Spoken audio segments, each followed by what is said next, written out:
गृहोपयोगी साहित्याची खरेदी करताय तर आजच आपल्या टेकेट सुपर मार्टला भेट द्या. कडधान्य, डाळी, साबण, ब्रँडेड कपडे, शूज, सायकल, कॉस्मेटिक्स हे सर्व मिळण्याचं एकमेव ठिकाण म्हणजेच टेकेट सुपर मार्ट. 5,000चे भरपूर डिस्काउंट. कमीत कमी 4,999च्या खरेदीवर 5 किलोमीटर पर्यंत मोफत घरपोच सेवा. पत्ता पंचवटी चित्रमंदिर जवळ, 332 रोड. संपर्क 92 97 97 5000.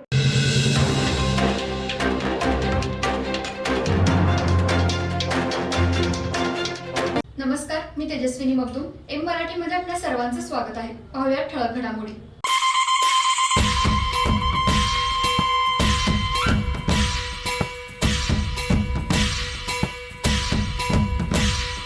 त्याला जोडून एक मेळावा जे मी आपल्या सगळ्यांच्या समोर संबोधित करतो, त्या मेळावा हा आयोजित केला ते आपल्या सगळ्यांचे सहकारी विठ्ठलराव चोपडे,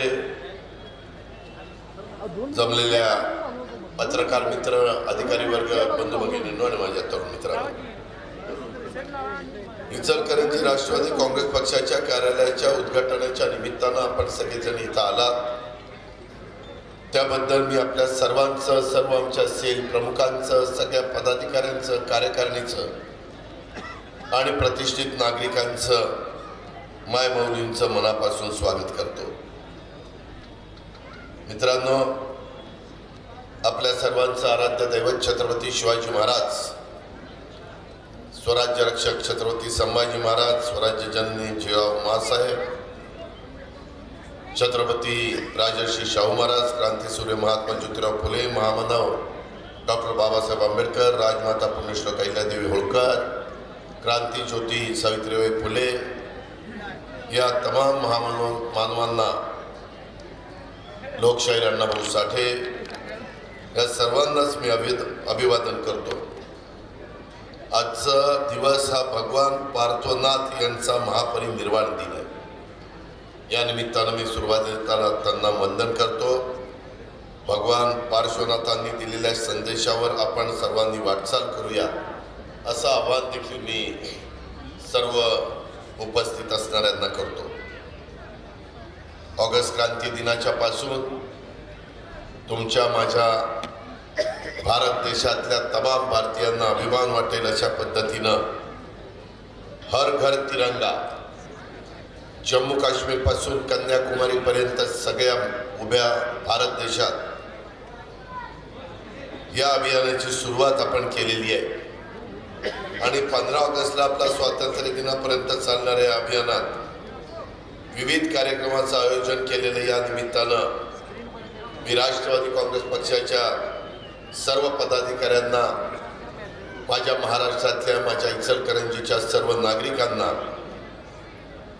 आणि कार्यकर्त्यांना आवाहन करतो की हर घर तिरंगा हे अभियान यशस्वी होण्यासाठी सर्वांनी चोकून देऊन काम करा अशा प्रकारची विनंती करतो. कारण तुम्ही आम्ही इचलकरंजीमध्ये, कोल्हापूरमध्ये, वेगवेगळ्या भागामध्ये चांद्यापासून बांद्यापर्यंत सुरक्षित आहोत.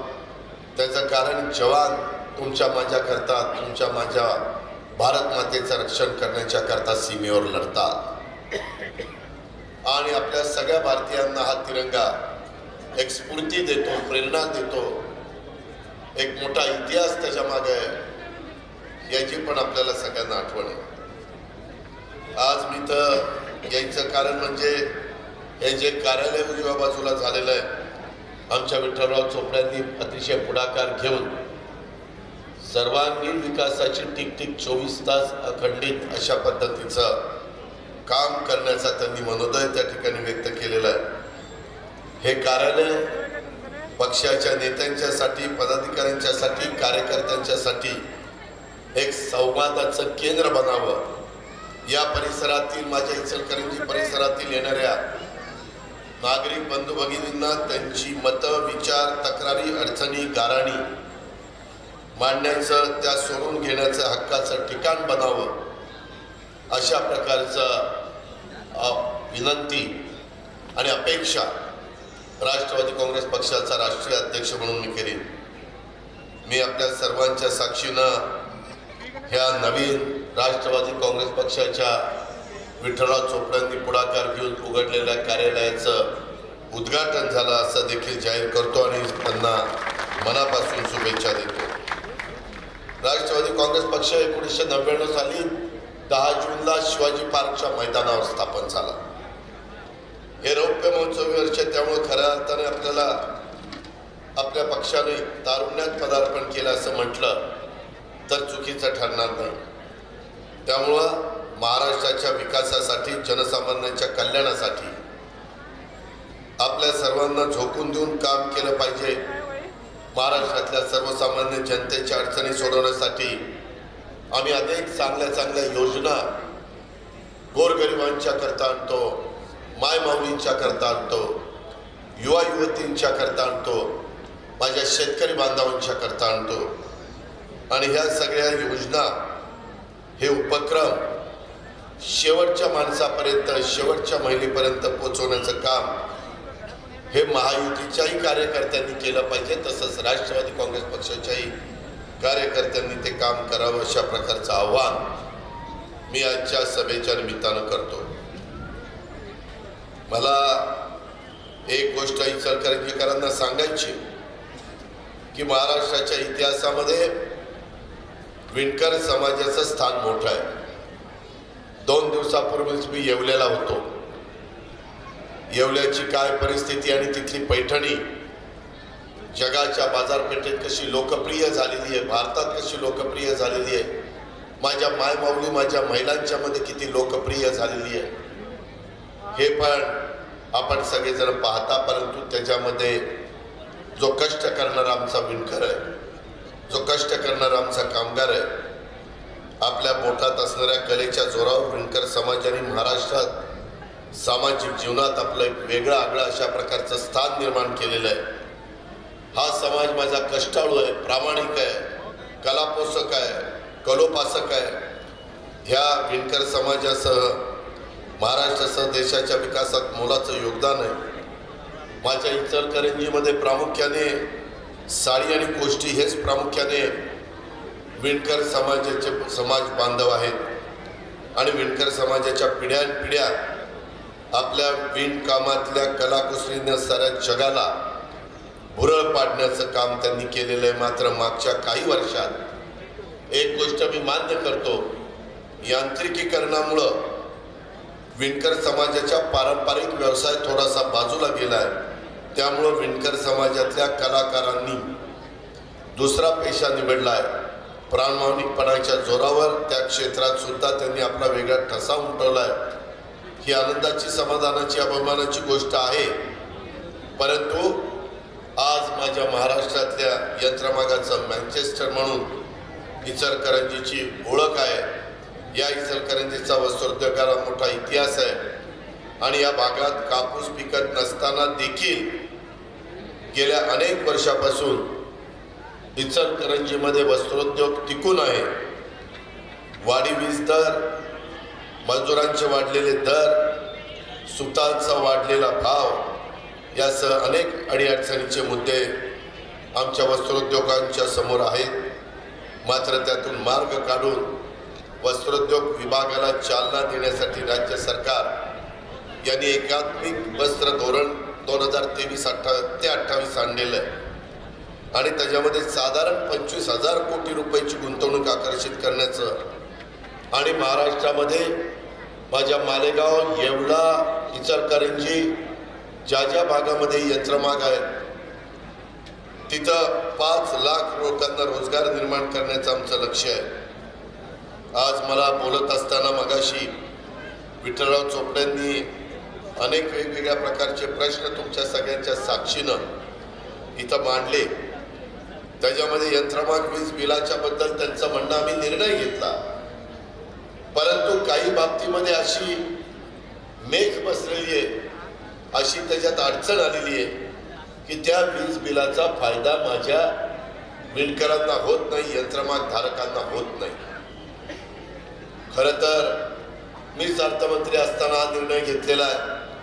माझी विठ्ठलराव चोपड्यांना विनंती आहे की सध्या जनसन्मान यात्रेच्या निमित्तानं महाराष्ट्रामध्ये मी सगळीकडे फिरतोय आणि त्याच्यामुळं मंगळवार बुधवार मी मुंबईमध्ये असतो माझा इथं स्टाफ आलेला आहे, त्यांना मला सगळ्यांना सांगायचं आहे, चोबे आहेत, विकास पाटील आहेत, वेद पाठक आहेत, की तुम्ही विठ्ठलराव चोपड्यांना मी ज्या दिवशी मुंबईमध्ये कॅबिनेटच्या निमित्तानं आहे त्या निमित्तानं पाठवून द्या, माझी दिवस त्यांना कळवा. मग तिथं आल्यानंतर मी ऊर्जा विभागाला बोलवीन, वस्त्रोद्योग विभागाच्या सगळ्या अधिकाऱ्यांना बोलवीन आणि जे काही तुमचं दुखणं आहे ते दुखणं फायनान्सवाल्याला पण बोलवीन, ते दुखणं दूर करून तुम्हाला एक त्याच्यात खऱ्या अर्थाने मदत करण्याची भूमिका ही माझ्याकडनं होईल. दुसरा, खरं तर आपल्या इथं वरच्या भागामध्ये पाऊस मोठा पडतो. इचलकरंजीला पिण्याचा पाण्याचा प्रश्न आज देखील गंभीर आहे. देशाला स्वातंत्र्य मिळून 75 वर्षाचा काळ मोठला असताना एवढं महत्त्वाचं शहर, तिथं अनेक लोक, अनेक नाना रंगाचे, नाना ढंगाचे, नाना जातीचे लोक गुण्या गोविंदाने राहतात आणि तिथं मात्र पाण्याच्या बद्दल सतत काही ना काही प्रश्न निर्माण होतात. त्यांना शुद्ध, चांगलं, भरपूर पाणी ते त्या ठिकाणी मिळू शकत नाही. मी एवढंच या निमित्तानं सांगतो की याच्यात बारकाईनं लक्ष घालून त्याच्यामध्ये माझ्या इचलकरंजीच्या प्रमुखांचं पण मत जाणून घेऊन इचलकरंजीकरांचं हे अनेक वर्षाचं दुखणं दूर करण्याच्या करता राज्याचा अर्थमंत्री म्हणून मी आणि कोल्हापूर जिल्ह्याचा पालकमंत्री म्हणून मुश्रीफ साहेब आम्ही दोघंही त्याच्यात लक्ष घालू आणि तुम्हाला न्याय देण्याचं काम त्या बाबतीमध्ये करू. आम्हाला पण खंत आहे की मागे आम्ही याबद्दलचं लक्ष घातलं, परंतु काही ना काही त्याच्यामध्ये वेगवेगळ्या प्रकारच्या अडचणी आल्या. इथनं पाणी नको, तिथनं पाणी नको, इकडनं आणलं पाहिजे, तिकडनं आणलं पाहिजे. जे लॉंग टर्मच्या दृष्टीनं माझ्या इचलकरंजीकरांच्या फायद्याचं असेल ते करण्याचं काम आपण इचलकरंजीकरांना विश्वासामध्ये घेऊन त्या बाबतीमध्ये करू. तसंच आमच्या विठ्ठलरावांनी बोलत असताना एक शेरा पडलेला आहे, शास्त्रीकरांचा त्याच्यामध्ये काही समस्या आहे त्या देखील सोडवाव्यात. मागं मी पिंपरी चिंचवडला असं शास्त्रीकराच्या बाबतीमध्ये लक्ष घालून त्याच्यातनं मार्ग काढलेला आहे. एकत्र बसलं, समस्या समजून घेतली तर मार्ग निघतो.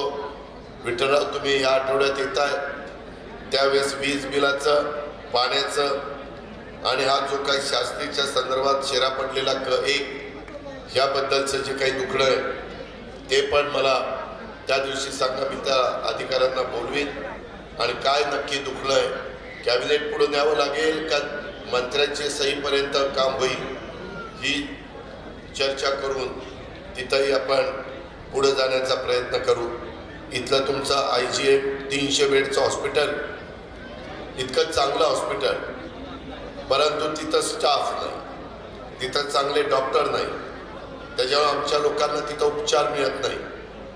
खरं तर आत्ता वैद्यकीय शिक्षण मंत्री या नात्याने मुश्रीफ साहेबांनी पण त्यांना जे काही स्टाफ लागत होता त्या स्टाफच्या भरतीला आम्ही मान्यता दिली आणि सार्वजनिक आरोग्य विभागाचे पण जे हॉस्पिटल आहेत त्याही बद्दल डिपार्टमेंटनी मागणी केली, थोडीशी भरती करण्याच्या करता MPSC त्यामार्फत आम्हाला जावं लागतं.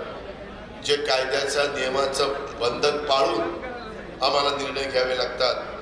परंतु त्या IGMला पण आपण संबंधितांना त्या दिवशी बोलू, हे चोबे सगळे मुद्दे लिहून घ्या आणि त्याच्यातून जोच कमी स्टाफ आहे ते देण्याचं काम करू.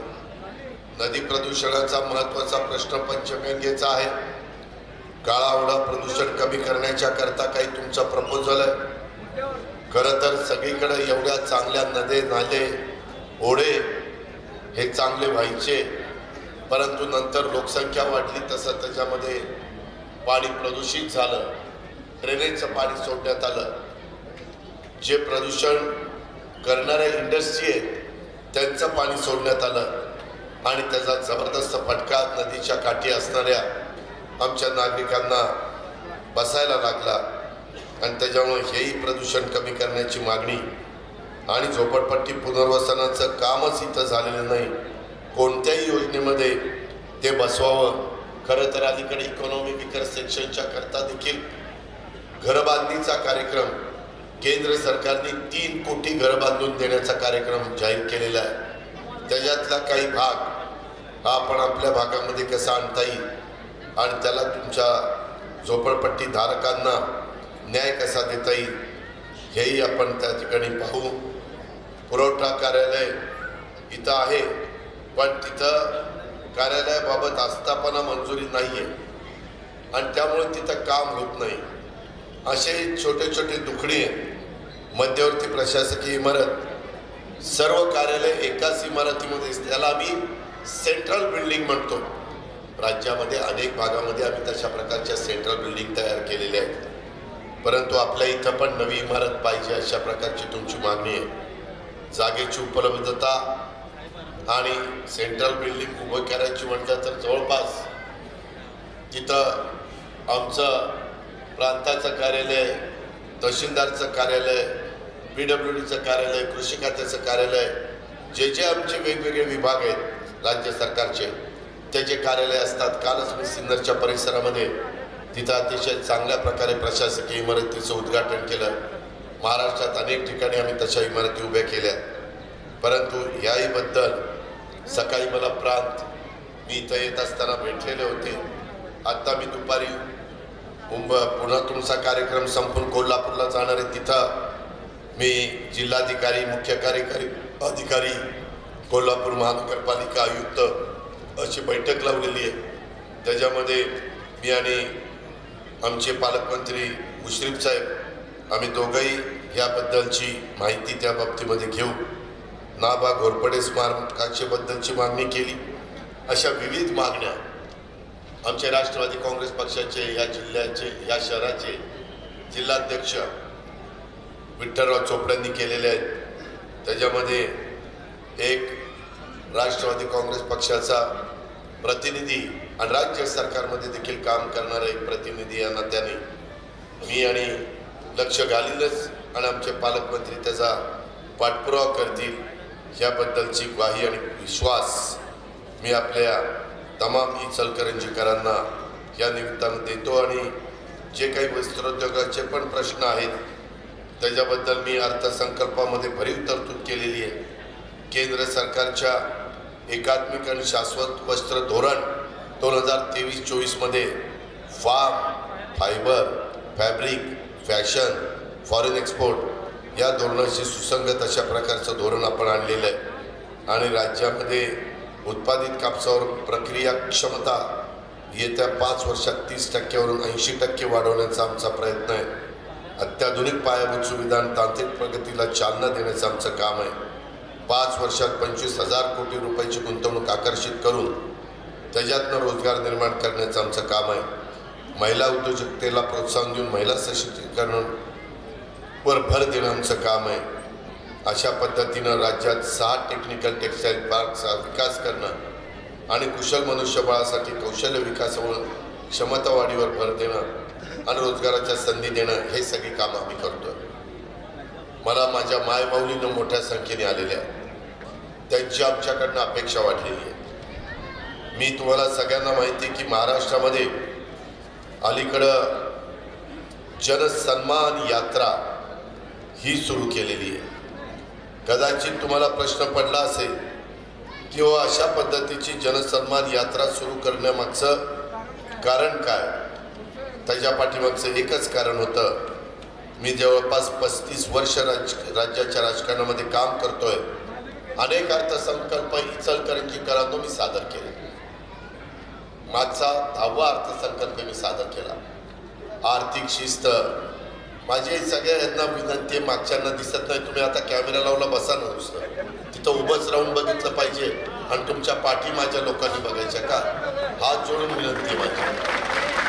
त्याच्या संदर्भामध्ये मला कुणाला तुम्हाला अपमानित करायचं नाही, परंतु मला सहकार्य करा. माझ्या इचलकरंजीकरांना माझे विचार ऐकू द्या. इचलकरंजीकरांनो, हे सगळं करत असताना मी 4 दिवसापूर्वी ह्या जनसन्मान यात्रेची सुरुवात केलेली आहे. आणि ती यात्रा सुरू केल्यानंतर भागाभागामध्ये गेल्यानंतर इतक्या मोठ्या प्रमाणावर माझ्या मायमाऊली, माझ्या महिला आत्ता पण येताना खूप उत्साहाने त्या स्वागत करतात. त्यांनाही वाटतं की काहीतरी आपल्याला सबलीकरणाच्या करता, आपल्याला प्रतिष्ठा प्राप्त करून देण्याच्या करता काही चांगल्या प्रकारच्या योजना आम्ही त्या ठिकाणी आणलेल्या आहेत. मला तुम्हाला सगळ्यांना सांगायचं आहे की एकंदरीतच हे सगळ्या करण्यापाठीमागचा माझा दृष्टिकोन हा होता की ह्या अर्थसंकल्पामध्ये मी वेगवेगळ्या घटकाची माहिती घेण्याचा प्रयत्न केला. महिलांच्या काय समस्या आहे, युवा युवतींच्या काय समस्या आहे, माझ्या शेतकऱ्यांच्या काय समस्या आहे, आणि त्याच्यामध्ये जातीचा पातीचा नात्याचा गोत्याचा विचार केला नाही. समाजातले सर्व गरीब घटक, मग ते कुठल्याही जाती धर्माचे असू द्या, समाजातल्या सर्व आमच्या मुली पण त्या गरिबाच्या पाहिजे. ह्यावेळेस मी राज्यामध्ये फिरतो की मला गरिबी कमी करायची आहे आणि विकास हा मला माझ्या शिवशाहू फुले आंबेडकरांच्या महाराष्ट्रामध्ये त्या ठिकाणी करायचा. महायुतीचं सरकार एकनाथराव शिंदे, देवेंद्र फडणवीस, मी आणि आमचे सगळी मंत्रिमंडळातील टीम आम्ही त्या पद्धतीनं झोकून देऊन काम करतोय. हे काम करत असताना मला एक गोष्ट जाणवली. आमच्या खुरपणीला जाणाऱ्या ज्या महिला आहेत, आमच्या गोरगरीब घरामध्ये जन्माला आलेल्या किंवा नांदत असणाऱ्या ज्या महिला आहेत, त्याच्यामध्ये धुणं भांडी करणारी, काच गोळा करणारी, कचरा गोळा करणारी, त्याच्यामध्ये झाडू पोतणं करणारी, अशा प्रकारे मोठा वर्ग महिलांचा आहे. आणि त्या 2.5 लाखाच्या आतमध्ये ज्यांचं उत्पन्न आहे अशा महिलांना, 2.5 लाखाच्या आतमध्ये म्हणजे महिन्याला 20,000 एवढंच उत्पन्न असणाऱ्यांना, त्याच्या आतमध्ये ह्या महिलांना आम्ही वय 21 पासून 65 पर्यंत महिन्याला 1,500 रुपये त्यांच्या अकाउंटला टाकण्याचा निर्णय घेतला. महिलांनो, हा निर्णय चांगला आहे का वाईट आहे? चांगला असेल त्यांनी हात वर करा. हे का, मी जातोय तिथं महाराष्ट्रामध्ये एवढ्या मोठ्या प्रमाणावर माझ्या बहिणी, माझ्या मायमाऊली ही त्या ठिकाणी त्याचं स्वागत करते. मला एका गोष्टीची गंमत वाटते. विरोधक आमच्यावर टीका करतात. ते म्हणतात ही कसली योजना आणली, चुनावी जुमला म्हणून सांगतात. मायमाऊलींनो, मी शब्दाचा पक्का आहे, महाराष्ट्राला माहिती आहे. हा अजितदादाचा वादा आहे, हा माझा तुम्हाला शब्द आहे. मी शब्द कधी फिरवणार नाही. ही योजना पुढं वर्षानुवर्षे आपल्याला चालवायची. तशा प्रकारचं नियोजन मी अभ्यास करून ती मांडलेली आहे. त्याला मंत्रिमंडळाने मान्यता दिलेली आहे. उद्याच्या 17 तारखेला दोन्ही आम्ही उपमुख्यमंत्री आणि मुख्यमंत्री पुण्यामध्ये आणि या खात्याची मंत्री अदिती तटकरे आम्ही सगळेजण मिळून आम्ही तुमचे अर्ज मागवलेत. माझ्या मायमाऊलींनी अर्ज भरलेत, माझ्या बहिणींनी, माझ्या मुलींनी अर्ज भरलेत. त्या अर्जाची छाननी केली.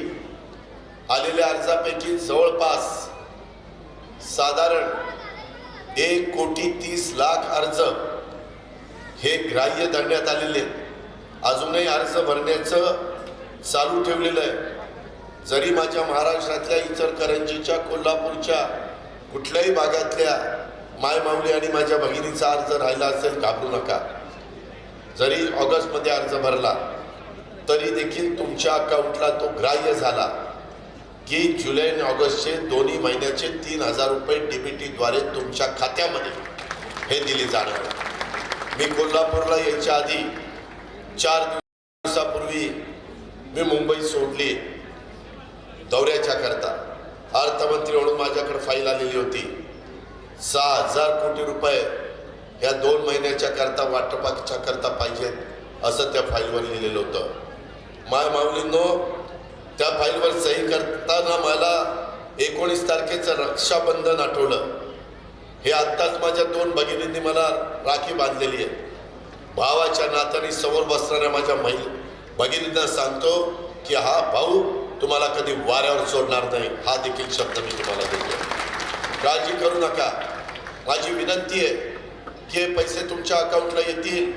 पुढेही वेगवेगळे पैसे त्या ठिकाणी येतील.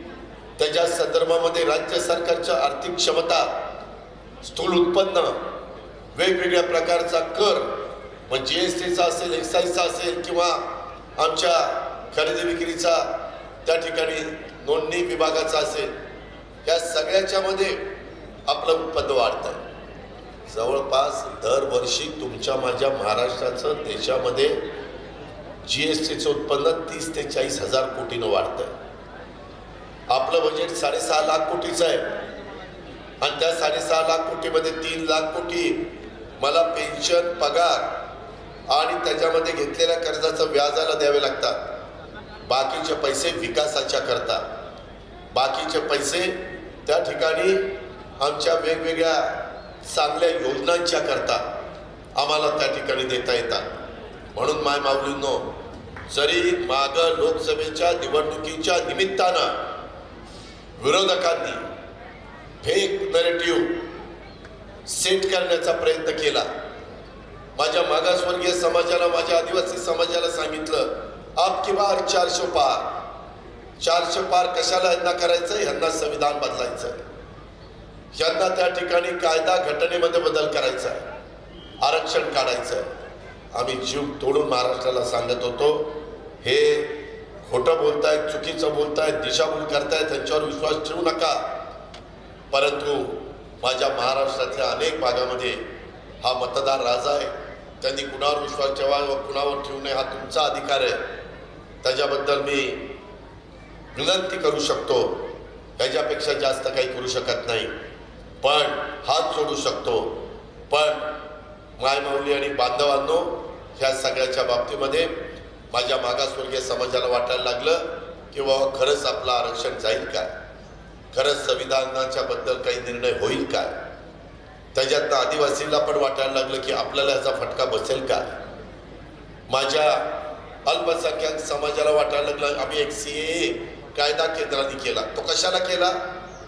भारताच्या बाहेर जे आपले भारतीय माग स्वातंत्र्य मिळाल्यानंतर गेलेले आहेत आणि त्यांना पुन्हा भारतात यायचं असेल तर त्यांना कुठल्या तरी कायद्याची गरज होती. तशा प्रकारचे प्रसंग निर्माण झाले. माझ्या बांगलादेशामध्ये मोठ्या प्रमाणावर हिंदू समाज भयभीत झालेला आहे. हे आपण TV चॅनल आणि वृत्तपत्रामध्ये वाचलेलं आहे. त्यांना उद्या आणायचं म्हटलं तर कायद्याचं कुठली अडचण येऊ नये. त्यावेळेस बांगलादेशमध्ये गडबड नव्हती, परंतु आता ती झालेली आहे. पण त्यावेळेस युक्रेनला गडबड झालेली होती, त्यावेळेस इस्रायलला गडबड चालू होती, त्यावेळेस वेगवेगळ्या भागामध्ये रशिया आणि युक्रेनचं युद्ध होतं. रशियामधले आपले लोक घाबरलेले होते. अशा पद्धतीनं तुमच्या माझ्या देशातल्या, जगातल्या वेगवेगळ्या देशामध्ये एक परिस्थिती बिकट निर्माण झालेली होती. मग माझ्या भारतीयांनो, मग माझ्या महाराष्ट्रातल्या जनते हो, मग माझ्या कोल्हापूरच्या जनते हो, इचलकरंजी वासियांनो, जर आपल्या माणसांना परत सुरक्षित आणण्याच्या करता CAA कायदा केला, बिघडलं काय? पण केलं काय? आमच्या विरोधकांनी आमच्या अल्पसंख्याक समाजाला सांगितलं, आता त्या लोकांना आणणार आणि तुम्हाला बाहेर पाठवणार, तुम्हाला कुठंतरी बांगलादेश, पाकिस्तानमध्ये पाठवणार. आणि तशा पद्धतीनं एक भीती त्यांच्या मनामध्ये निर्माण झाली. त्याच्यातून वेगवेगळ्या पद्धतीनं काही मेसेज आले आणि हाही घटक आमच्यापासून दूर गेला. आज काय घडतंय? आज ह्या आमच्या समाजाने ज्यांना मतदान केलं त्यांनी मधल्या काळामध्ये एक बिल आणण्याचा प्रयत्न ह्या आपल्या जमिनींच्या संदर्भामध्ये, म्हणजे कुठल्या जमिनी?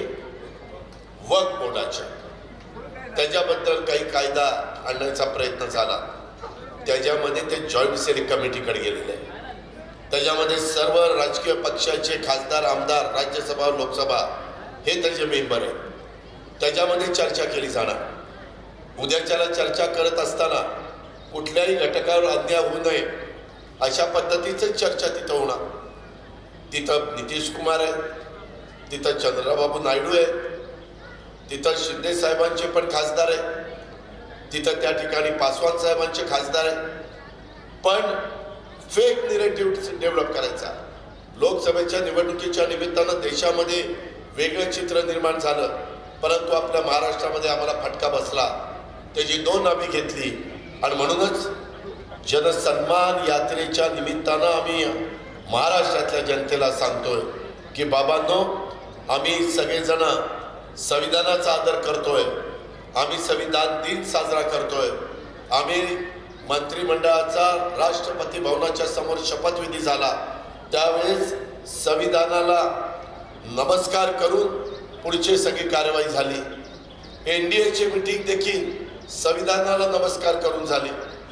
आज संविधान भवन सगळीकडे बांधण्याचा निर्णय आम्ही घेतला. एवढं सगळं करत असताना का चुकीच्या गोष्टीवर आपण विश्वास ठेवता? का दिशाभूल करणाऱ्या विरोधकांच्या आरोपांना आपण बळी पडता? माझी विनंती आहे की उलट अल्पसंख्याक समाजाच्या करता आम्ही सरकारमध्ये असताना आम्ही काय केलं? मधल्या काळामध्ये पुसेसावळी का पुसेगावला एक घटना घडली. तिथं पहिला पोचला तो अजित पवार पोचला. तिथं सगळ्यांना आधार देण्याचा, दिलासा देण्याचं काम केलं. विशाळवाडीच्या मध्ये लोकसभेच्या निवडणुकीची शाही देखील पुसली गेलेली नव्हती. तिथं काय झालं? कुणी केलं? तिथं देखील हाच अजित पवार गेला आणि त्या सगळ्यांना सांत्वन केलं, त्यांना आधार देण्याचा. निष्पाप लोक, काय त्यांचा दोष होता? का त्यांच्या गाड्या फोडल्या गेल्या? का त्यांच्या मोटरसायकल स्कूटर जाळल्या गेल्या? अहो, शिवशाहू फुले आंबेडकरांची विचारधारा काय? 18 पगड जाती 12 बलुतेदारांना बरोबर घेऊन हिंदवी स्वराज्याची स्थापना केली. त्या शिवाजी महाराजांच्या पुढे आपण नतमस्तक होतो. त्यांचा इतिहास ऐकल्यानंतर अंगावर आजही शारा निर्माण होतो. शारे उभे राहतात. ही परिस्थिती आहे. परंतु काही जण वेगळ्या पद्धतीचं राजकारण करायचा प्रयत्न करतात, स्वतःची राजकीय पोळी भाजण्याचा प्रयत्न करतात.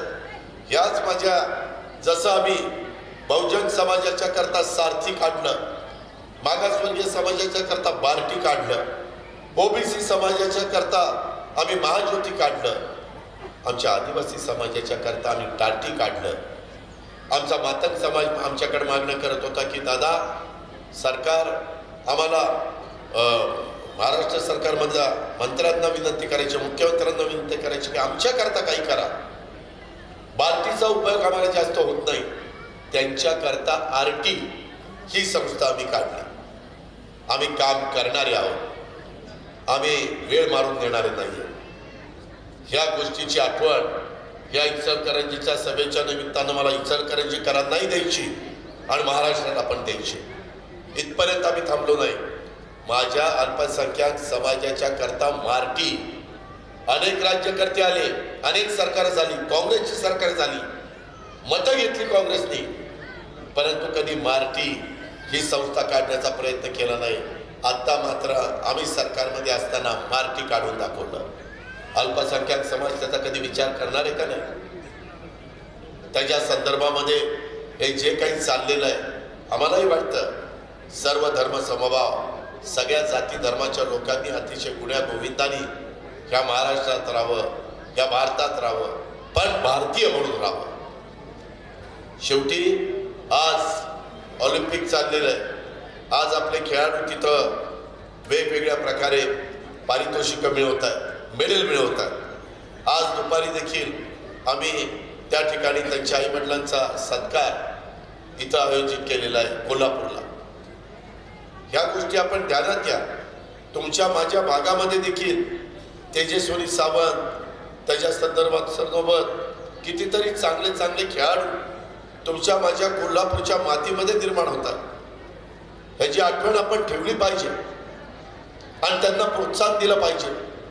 ते काम आम्ही त्या ठिकाणी करतोय.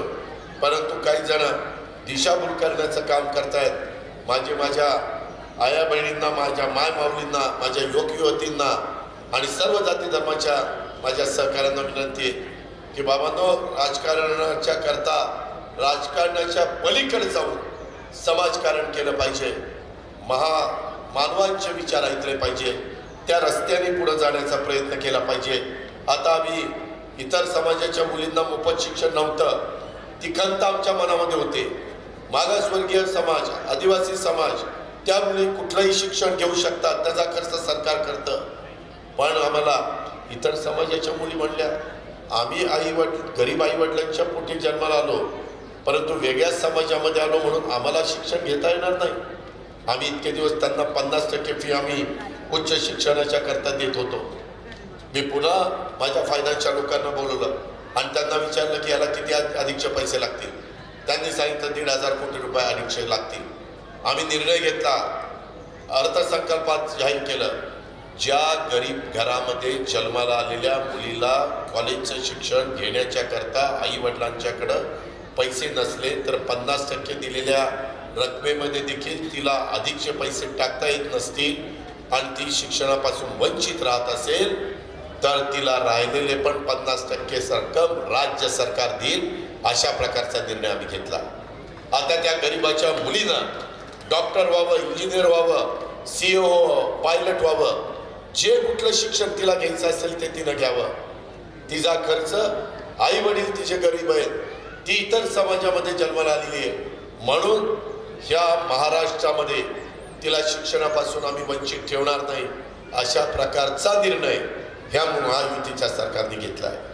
3 सिलेंडरच्या बद्दल आणि बाकीच्या बद्दल आमच्या मुश्रीफ साहेबांनी सांगितलं, मी जास्त वेळ घेत नाही, परंतु माझ्या मायमाऊलींच्या करता, माझ्या भगिनींच्या करता, त्यांच्या कल्याणाच्या करता, त्यांच्या सबलीकरणाच्या करता हे सरकार कटिबद्ध आहे. आणि त्या पद्धतीने यंदाच्या अर्थसंकल्पामध्ये मी अनेक योजना आणण्याचा प्रयत्न केला. ही लोक म्हणतील की या योजना अपघटकाच्या आहेत. अजिबात नाही. तुम्ही आमच्या पाठीशी ताकद उभी करा, तुम्ही आम्हाला आशीर्वाद द्या.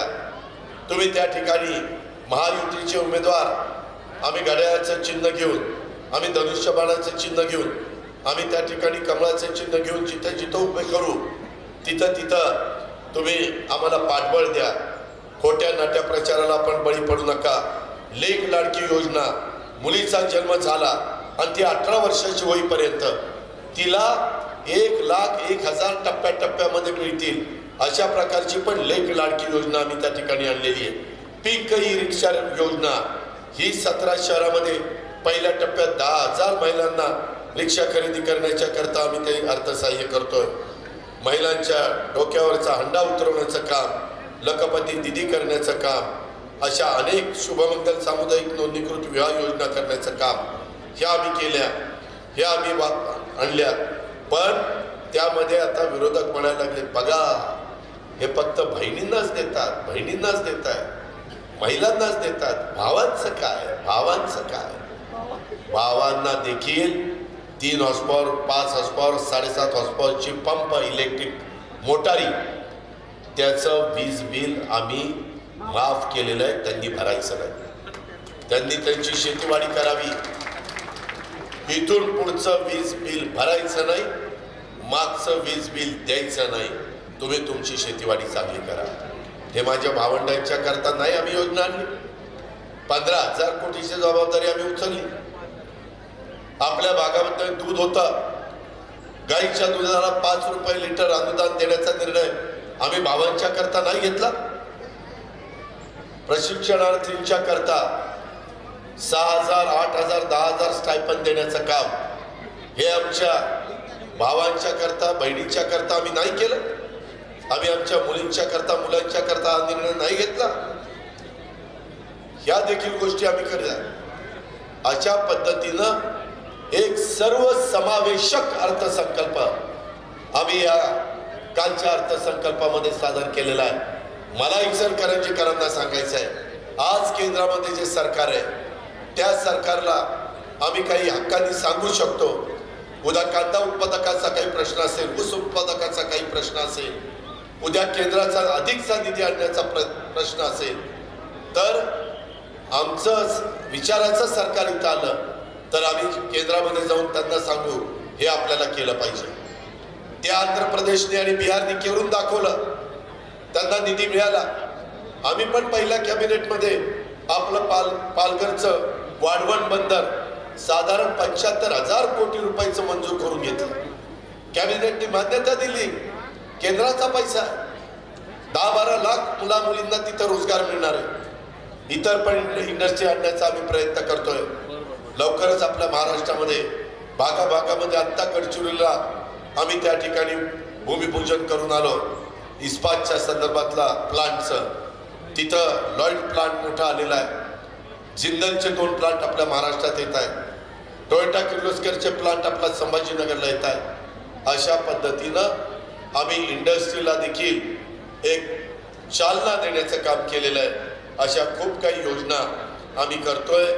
विठ्ठलराव, तुम्ही एक अतिशय चांगलं अशा पद्धतीचं इथं कार्यालय उभं केलं, त्याबद्दल तुम्हाला मनापासून धन्यवाद देतो. तुमचे मी मनापासून आभार मानतो. आणि आपण राज्याचंही सर्वसामान्यांचं कल्याण आणि आपला राष्ट्रवादी काँग्रेस पक्ष कसा वाढेल याबद्दलचा आपण सगळेजण मिळून प्रयत्न करूया. त्याच्यामध्ये सर्व घटकाला न्याय देण्याचं काम आपण ह्या निमित्तानं करूया. आणि ह्या ज्या काही योजना आणलेल्या आहेत या योजनांच्या मध्ये विरोधकांच्या पोटामध्ये दुखायला लागलेलं आहे आणि त्याच्यामुळे ते वाटेल तशा प्रकारचा आरोप करायला लागलेले आहेत. परंतु लोकसभेला आपण त्यांच्या म्हणण्याला साथ दिली, परंतु खरं काय घडलं हे आता आपल्याला कळालेलं आहे.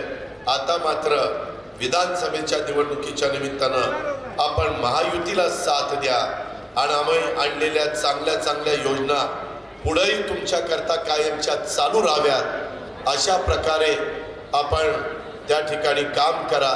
अशा पद्धतीनं आपलं पवित्र बहुमोल अशा प्रकारचं पाठिंबा आणि बटन दाबण्याचं काम हे आपण उद्याच्या काळामध्ये करावं असं माझ्या माय माऊलींना, माझ्या बहिणींना, माझ्या बांधवांना, शेतकरी बांधवांना सगळ्यांना आव्हान करतो, तरुण तरुणींना आव्हान करतो आणि आपल्या सगळ्यांची रजा घेतो. जय हिंद, जय महाराष्ट्र.